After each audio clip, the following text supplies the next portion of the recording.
This week's whooping cough update shows the disease is still spreading in Fayette County.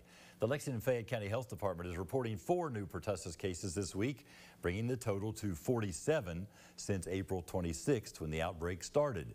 The state of Kentucky has identified 130 cases of pertussis. Healthcare providers are asking caregivers to continue to be aware of the symptoms. The whooping cough vaccine is part of regular immunizations for school-age children, and a booster is recommended for kids 11 and older. The health department is urging parents to plan ahead and schedule these immunizations ahead of the upcoming school year.